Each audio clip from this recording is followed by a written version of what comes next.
سوالی است که از جانب متابعین و دنبال کنندگان موضوع اصول دین در قرآن چنین آمده است که معنای امام و امامت را برای ما بازگو کنید.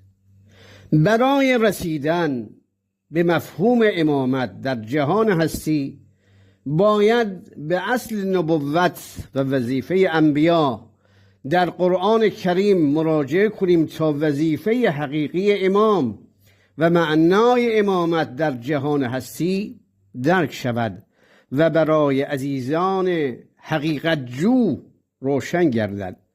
لذا در قرآن کریم می‌بینیم که رسالت دارای دو بعد مهم می باشد: بعد تشریعی و بعد تکوینی.